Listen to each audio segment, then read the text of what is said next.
Beyond the Celtic Cross is something of a surprise even to myself. Um, it was never my idea to write this book. I'm not complaining. It was just a fantastic experience that I went through, and all the credit must entirely go to Kath Chapman, who inspired me, pushed me, cajoled me, and generally kind of had the drive and energy to believe that this book could be written. So, what is it about? It says Beyond the Celtic Cross, secret techniques for taking tarot to excitingly level, Hughes-Barlow and Catherine Chapman. We have a picture on there, as you can see, of the Celtic Cross. And these are the actual cards here that we used in the tarot reading. Now, a characteristic of the books that I've written is that I don't really go into the meaning of the tarot cards. They're kind of a peripheral kind of thing. There's so many books out there on tarot. There's, and they have a picture, the text, and then a description of the whole picture, and then the next bit at the bottom is the meaning. You have a reverse meaning as well if you want to too. And it's a kind of lazy and boring way of doing things, and I never wanted to write about those sort of things. And as you probably know, I don't know a lot about the Rider-Waite deck, which is these cards in here, and I don't know a lot about Celtic Cross. So how on earth can I write a book about the Celtic Cross and the Rider-Waite deck? Surprisingly easily. What happened was that Kath emailed me and said, "Hi, I'm a big fan of your website, thanks very much, and been trying to learn your stuff, and I've been a bit of problems. And I've been doing this tarot reading, and I've had problems with. Can you help me?" And I thought, yeah, okay. So so she paid for a tarot reading, and she sent it over, and it was done in the style of a Celtic Cross spread. And I looked at it and thought, oh my god, I'm in trouble. I don't know much about the Celtic Cross spread. What can I do? I thought, well, Kath wanted to learn about the techniques of card counting, elemental dignities, pairing, and all these kind of things. So maybe what I need to do is, and I can understand the problem, because it's basically she had they had two court cards, two knights. One was the previous relationship, the upright card, and there's a reverse card, the Knight of Wands.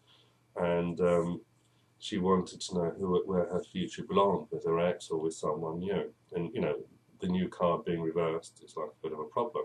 And the way that they're in the outcome, the future positions, so you couldn't really tell which is which. So I sort of decided to take her through using the opening of the key spread, which is you turn the cards into a sequence, because all tarot readings are actually a sequence of cards. You just put them in different positions. With the opening of the key spread, you preserve the sequence of the cards and just fan out the cards, and then you analyse them that way around. So we started off on this journey, and we ended up sort of going down various things. Cass would run off ahead and sort of say, "Paul, can we do this thing?" And I said, "Well, that's a bit advanced. Now let's get back to sort of elemental dignities, strengths, enemies, friends, neutral." Oh, okay. And she said, "We could write a book about this." I thought, how can you write a book about one tarot spread, only 10 cards in it? You're going to have problems here. She said, "No, we can do it." And we kept on working at it. And it's also difficult as well, because this is Catherine's personal journey. This is her life. This is her relationship. So we had to find ways of understanding how we could write about this. And of course, we ended up with hundreds and hundreds of emails. It was all done by emails. And it's impossible to do a kind of journey dialogue thing, because it's just crazy way to do it. So we had to sort of kind of jig the whole sort of thing, take it back to basics, and bring out the main themes. So what we did in here, let's just go through some of the chapters that are here. Okay, so we had the Celtic Cross spread, and what both of us did, we actually sort of interpreted the reading in terms of the Celtic Cross spread. We did about a couple of pages each. Kath could write more, because it was actually her experience of her life.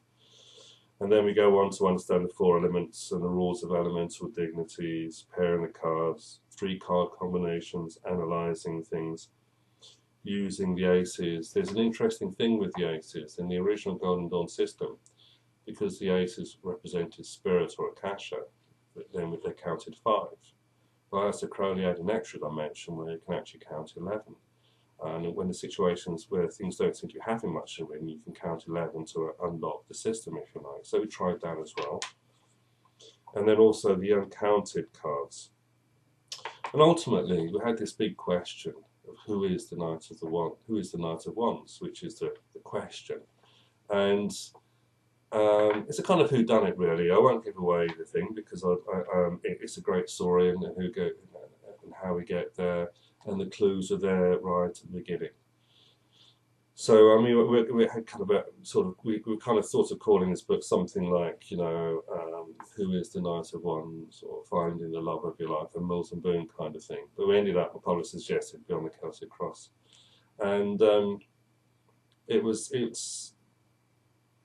it's a fascinating journey because I could see Catherine grow so much as we wrote this book, you know, and transformed herself. And she told me recently she's had many more spiritual experiences than she actually told me about when the book was being written.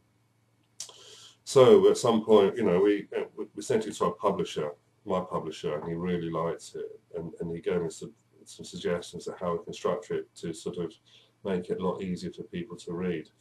And it really is the prequel to The Tarot and the Magus.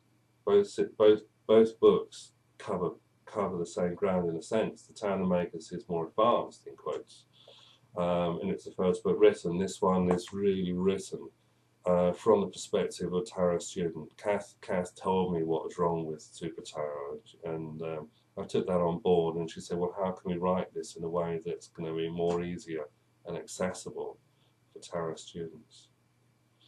Kath is just such an impressive lady. When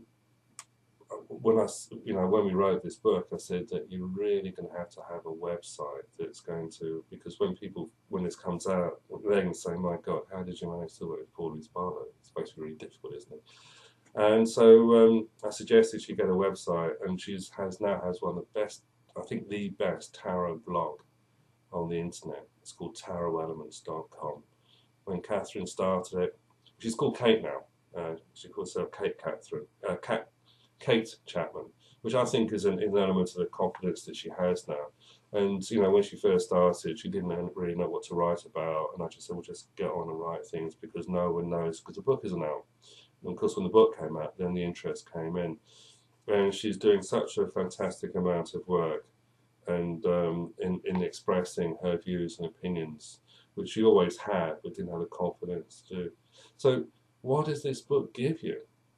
What it does is give you the confidence to read the tarot in ways that you never thought you could read tarot. Maybe you had these experiences and thought, well, I must be wrong because the meaning isn't what's in the book. But actually, what's important is the meaning for that person at that moment when you're giving them the reading. And it's how these techniques take you to be literally beyond the Celtic Cross into some new realms where powerful spiritual development and transformations happens for you. So there we are, beyond the Celtic Cross.